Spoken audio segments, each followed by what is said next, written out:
নাহিদের স্ট্যাটাস নিয়ে তোলপাড়। মির্জা ফখরুলের বক্তব্যের প্রতিক্রিয়ায় নাহিদ বলছে যে জরুরি অবস্থা বা 111-এর সরকার আনতে চাচ্ছে বিএনপি। আসলে কি 111 আসতেছে? আওয়ামী শিবিরে উল্লাস, গর্ত থেকে বাইর হয়ে মিলিটারি কুয়ের স্বপ্ন দেখতেছে। স্বপ্ন দেখা ভালো, ওদের ড্যাডি ওই যে সোহাদির বডিগার্ডও প্রচুর স্বপ্ন দেখতো। স্বপ্ন দেখতে দেখতে তার স্বপ্ন দোষও হইতো। আল্লাহ বাঁচাইছে, তৈজসপত্র যদি জায়গা মতো পড়লো হইনি, তাহলে আরো কয়টা আজ দহা জন্মাইল হইনি।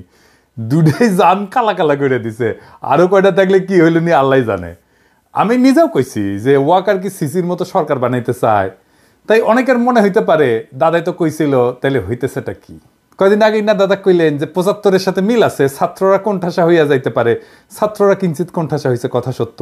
কিন্তু আমি এটাও মনে করি ছাত্ররা রাইট স্ট্র্যাটেজি নিলে এই অবস্থা থেকে উত্তরণ সম্ভব। প্রথমে আমরা কুয়ের বা জরুরি অবস্থার সম্ভাবনার কথা নিয়ে ভাবি, তার আগে একটা জিনিস বলে নি। সেটা হইতেছে যে রাজনীতিতে প্রিএমটিভ মেজার বলে কিছু কথা আছে, মানে আগে থাকতেই একটা ব্যবস্থা নেওয়া। তো ওয়াকারকে যখন বলছি যে সিসির মতো সরকার বানাইতে চাই কিনা, ওইটা ওয়াকারকে আমি সতর্ক করছি যে এই কামটা কইরেন না, সেই কথাটাই বলছি। তার মানে এইটা না যে ওয়াকার এটা করিচ্ছে। যদি সিসির মতো সরকার বানানোর বদ মতলব থাকে তাহলে সাবধান হইয়া যান, এটাই হইতেছে ওই ভিডিওর বার্তা। আমি আগেও বলছি, আবারও বলতেছি যে 75-এর সাথে এখনকার কয়েকটা মিলের জায়গা আছে। তবে আর্মিতে একটা বড় তফাত আছে, বিশাল বড় তফাত 75-এর সাথে। 75-এ আর্মির একটা ছোট অংশ বিপ্লব করছিল, আর বিপ্লবের পরে শেখ মুজিব জয় বাংলা হইয়া যাওয়ার পরে জনগণ মাঠে নেমে আসা ওই বিপ্লবী শক্তিকে অভিষিক্ত করছিল। আর 24-এ আর্মি মাঠে বিপ্লব দমন করার জন্য মাঠে ছিল। তারা প্রথম দিকে জনতার দিকে গুলিও করছে। আর্মির ড্রোন আকাশে উড়ে গিয়া সেটা দিয়ে গোয়েন্দা তথ্য দিছে যে কোটি কোটি বিক্ষোভকারীরা কুটি থেকে প্রতিরোধ করিচ্ছে। আর ওই পুলিশ সেই তথ্য পেয়া আন্দোলনকারীদের বিক্ষোভকারীদের চিহ্নিত কইরা ওই জায়গায় স্নাইপার পাঠাইছে। এলাকা ব্লক রেড দিয়া কারফিউ দিয়ে আন্দোলনকারীদের আটক করেছিল না আর্মি? আমরা তো ভুলি নাই, তাই না? এই ভূমিকা রাখার পরেও আর্মির সৈনিক আর জুনিয়র অফিসাররা একটা সময় গুলি চালাইতে অস্বীকার করছে। সেটা হইতেছে 5ই আগস্ট সকালে। এই যে হাসিনার আজ্ঞাসনা থেকে শুরু কইরা গুলি চালাইতে অস্বীকার করা, এটাকেই বলে বিপ্লবী রূপান্তর। আর্মির এই সেকশন মানে জুনিয়র অফিসার আর সৈনিক লেভেলে একটা বিপ্লবী রূপান্তর ঘটিছে। এই আর্মি হাসিনার আর্মি না, এই আর্মি জনগণের আর্মি, জনতার আকাঙ্ক্ষার সাথে থাকা এক গণমানুষের বাহিনী, এক গণবাহিনী। এটা আমি আর্মিকে তেল দেওয়ার জন্য বলতেছি না। আপনারা যারা 5ই আগস্টে রাস্তায় ছিলেন তারা জানেন যে এই আর্মি জনতার পক্ষ হইয়া হাসিনার পুলিশের বিরুদ্ধে, ছাত্রলীগ যুবলীগের গুন্ডাদের বিরুদ্ধে গুলি ছুটতেছে। আর্মি হাসিনার শাসনের খুঁটির বিরুদ্ধে দাঁড়াইছে। আর্মি হাসিনার শাসন, হাসিনার ছায়া থেকে বাইর হয়ে আসছে। এটাই রূপান্তর। তার অস্ত্রের নল ঘুরে গেছে শাসকের দিকে। এইটার প্রতীকী মূল্য অপরিসীম। এই বাহিনী অন্তত এখন জনতার বিরুদ্ধে দাঁড়াবে না। তারপরেও বলা যায় না, কু করতে তো বেশি লোক লাগে না। 111-এর সময় তো কু করেছিল 10-12 জন নাকি শুনেছি। তাই আমি বলতেছি না কু হওয়ার সম্ভাবনা শূন্য, হইলেও হইতে পারে।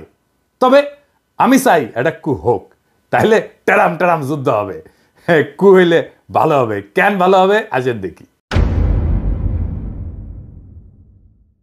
এখন কোনো কু হইলে সেটা ভারতীয় মদতে হইছে বলে জনমানুষের ধারণা জন্মাবে। আর তা হইলে খালেদ মোশাররফের পরিণতি বহন করতে হবে কুয়ের নেতাদের।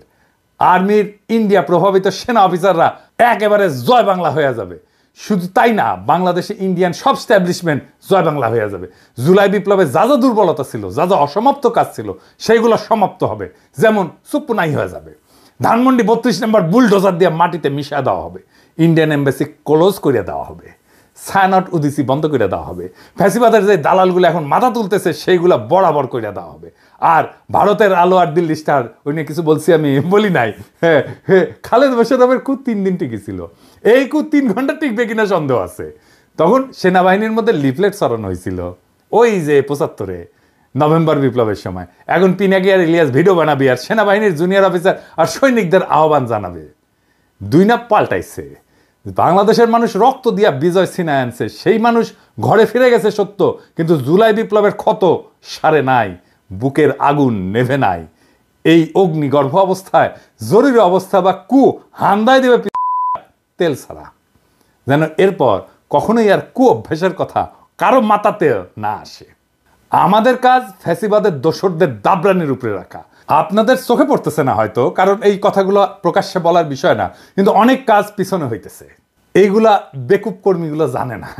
সারা দুনিয়ায় হাসিনার পরিবার আর তার পলায় যাওয়া আওয়ামী লীগারদের উপরে কি নাইমে আসতেছে, এটা আওয়ামী লীগ আর আওয়ামী লীগের নেতা কর্মীরা হাসিনা কল্পনাও করতে পারতেছে না। আওয়ামী লীগের কর্মীরা যারা ফাল পেতেছে, আপনাদের বলি ভালো হইয়া যান, অযথাই নিজের বিপদ ডেকে আনিচ্ছেন।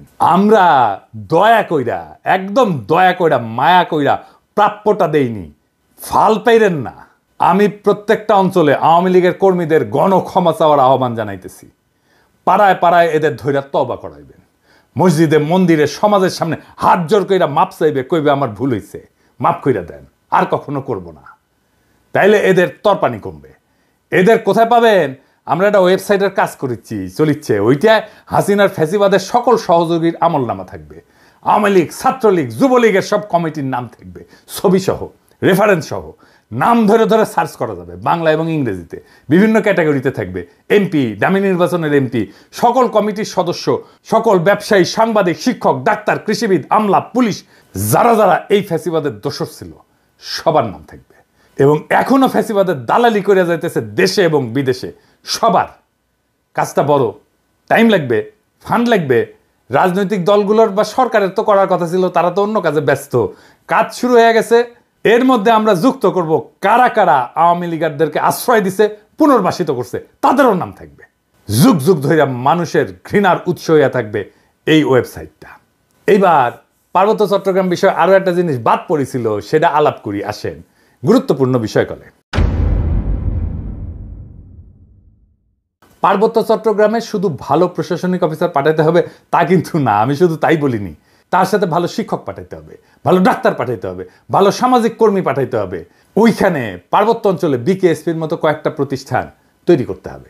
পাহাড়ি ছেলেমেয়েদের শরীরে শক্তি আর এনার্জি বেশি থাকে, পাহাড়ি পথে চলাচল করে, কঠিন পরিশ্রমের জীবন, এই জন্যে শরীরে এনার্জি বেশি, মেদ কম। এছাড়া এরা সব অর্গানিক খাবার খায়, কিন্তু ভালো খাবার খায়, বিশুদ্ধ খাবার খায়, শরীরে আরো আলাদা এনার্জি থাকার পিছনে এটাও একটা কারণ। তাই দেখবেন অনেক খেলোয়াড় বের হয় ওদের মধ্যে থেকে। আপনি বিকেএসপি করেন কয়েকটা, আমি বাজি ধরতে রাজি আছি ওদের অনেকেই অলিম্পিকে মেডেল জিতবে 10 বছরের মধ্যে। পাহাড়ি তরুণ যুবকেরা খেলায় যুক্ত হবে ব্যাপকভাবে, উৎসাহ নিয়ে। তারা যদি অলিম্পিকে মেডেল জেতে, যাই জিতুক, সোনা, রূপা, ব্রোঞ্জ, যেটাই জিতুক, সেটাই তো প্রথম হবে বাংলাদেশে, তাই না? ওই পাহাড়ের ছেলে মেয়েকে সমতলের মানুষ মাথায় তুলে নাচবে। আপনার কোনো পরিশ্রম নাই, বুঝানোর দরকার নাই, সেমিনার সিম্পোজিয়াম করে মাথায় টাক ফেলায় দেওয়ার দরকার নাই। খেলাই হয়ে উঠতে পারে পাহাড়ি আর সমতলের ঐক্যের প্রতীক। বিশাল কাজ হয়ে যাবে। আরে ভাই, রাজনীতি তো আছে, কিন্তু আপনার আগ্রহ, উৎসাহ, মোটিভেশনের একটা জায়গা লাগবে তো, যেটা নিয়ে আপনি আনন্দিত হবেন, যেটা নিয়ে আপনি আপনার জীবনের সমস্ত দুঃখ কষ্ট ভুলে যাবেন। আপনার দুঃখ কষ্ট ভুলে ফেলার প্রতীক হয়ে উঠবে ওই পাহাড়ের ছেলেটা যে অলিম্পিকে একটা মেডেল নিয়ে আসছে। খেলাধুলার মাধ্যমে ওদেরকে যদি সংযুক্ত করা যায়, সারা দেশব্যাপী একটা যোগসূত্র তৈরি হবে পাহাড়ি এবং সমতলীদের মধ্যে। আমার পাঠক দর্শকদের বলি, আমার ক্ষুদ্র ভ্রাতারা স্লোগান দেয় 7 সিস্টার থাকবে না রে। ভাসানির রেফারেন্সে বলে আসাম আমার, 7 সিস্টার্স আমার। এই 7 সিস্টার কেন ভারত রাখতে পারতেছে না? পারতেছে না কারণ এই জাতিগোষ্ঠীর সাথে ন্যায্য আচরণ করতেছে না। এই অঞ্চলে 7 সিস্টার্স, রাখাইন আর আমাদের পার্বত্য চট্টগ্রাম মিলা যে জনজাতি উত্থিত হবে, বাংলাদেশকে যদি তার নেতা হয়ে উঠতে হয়, তাহলে আমাদের পার্বত্য চট্টগ্রামের পরীক্ষায় উত্তীর্ণ হতে হবে। এইটা আমাদের টেস্ট কেস। কয়েক লাখ পাহাড়ি নাগরিকদের যদি আমরা আস্থায় নিতে না পারি, আমরা এই অঞ্চলের নেতা হব কিভাবে? কোটি কোটি মানুষের পারবো না তো। তাই আমাদের মাইন্ডসেট এমনভাবে তৈরি করতে হবে যে আমরা বাংলাদেশ পথ দেখাবো। ভারত যেই সমস্যার সমাধান করতে পারে নাই, যেই কারণে 7 সিস্টার আজকে অগ্নিগর্ভ, সেই সমস্যার সমাধান আমরা দিতে পারবো। এই আস্থা তৈরি করতে হবে, এই আস্থা তৈরি করতে পারতে হবে। এই অঞ্চলে যদি কয়েকটা নতুন রাষ্ট্র তৈরি হইতে পারে, তাহলে তাদের সাথে একটা কনফেডারেশন গড়ার উদ্যোগ নেবে বাংলাদেশ। সেই প্রস্তুতি রাখতে হবে। তো কেন কনফেডারেশন করবে? এখন যদি তারা দেখে আমাদের পার্বত্য চট্টগ্রামের কয়েক লাখ নাগরিক খুশি না বাংলাদেশের রাজনৈতিক নেতৃত্বের প্রতি, তাহলে তারা কি আমাদের সাথে কনফেডারেশনে আসবে? আসবে না তো। আবার আসেন ওই ধানমন্ডি 32 নম্বরে আলাপটা সেরে নেই। আমি কইছি যে কু হইলে ধানমন্ডি 32 নম্বর বুলডোজার দিয়ে মাটিতে মিশিয়ে দেওয়া হবে। অনেকের মনে হইতে পারে যে কু না হইলে কি থাকবে? ধানমন্ডি 32 নম্বরের সামনে ব্যারিকেড দিছে। আবার কেন দিছে কে জানে? আমি কইছি ব্যারিকেড দিবে, দেখনি ওই ধানমন্ডি 32 নম্বরে ওখানে, ওই ব্যারিকেডের উপরে যায় স্যার করে মুতে দিবেন। ব্যারিকেড তুলে নিতে ব্যর্থ হবে। যখনই ব্যারিকেড দেবেন ওর উপরে মুতে দেবেন। শোনা যাচ্ছে মোস্তফা সরোয়ার ফারুকী নাকি রেনোভেশন করবে। ওর তো কুরকুরানি ছিল, ওই যে কইছিল না ওটা রেনোভেশন করা উচিত। তো ফারুকী রেনোভেশন হবে কাদের টাকায়? পাবলিকের ভ্যাট ট্যাক্সের টাকায় তো নাকি? বাংলাদেশে ৭২ থেকে ২০২৪ পর্যন্ত যত গণহত্যা হয়েছে, ইন্ডিয়ার দাসত্ব হয়েছে, গুম খুন ব্যাংক ডাকাতি হয়েছে, বাক স্বাধীনতা হরণ হয়েছে, স্বৈরতন্ত্র এবং ফ্যাসিবাদ, এই সব কিছুরই কোমল মসৃণ আইকন হইল ওই ৩২ নাম্বার। ৩২ নাম্বার শব্দটা একটা অভিশপ্ত শব্দ। ৩২ নাম্বার বাংলাদেশের ফ্যাসিবাদের আতুর ঘর। ওই ৩২ নাম্বারে প্রত্যেকটা ইটের গায়ে লেখা আছে মজলুমের হাহাকার, আমার নিখোঁজ হওয়া ভাইয়ের নাম, হাসিনা মুজিবের শাসনে বন্দুকের গুলিতে সেলাই হয়ে যাওয়া হাজার হাজার শহীদের নাম। ওই ৩২ নাম্বার রেনোভেট করার একমাত্র উপায় হইতেছে ওটারে বুলডোজার দেয়া ফ্যাতলাইয়া মাটির সাথে মিশায় দেওয়া, ওটারে চিরদিনের জন্য জয় বাংলা কইরা দেওয়া। ওই কাজ আমরা করব, একদিন করব, আজ না হোক কাল করব। ওইটা রেনোভেট যে করতে আসবে তারও সানডে মানডে ক্লোজ কইরা দিব। ইনকিলাব জিন্দাবাদ।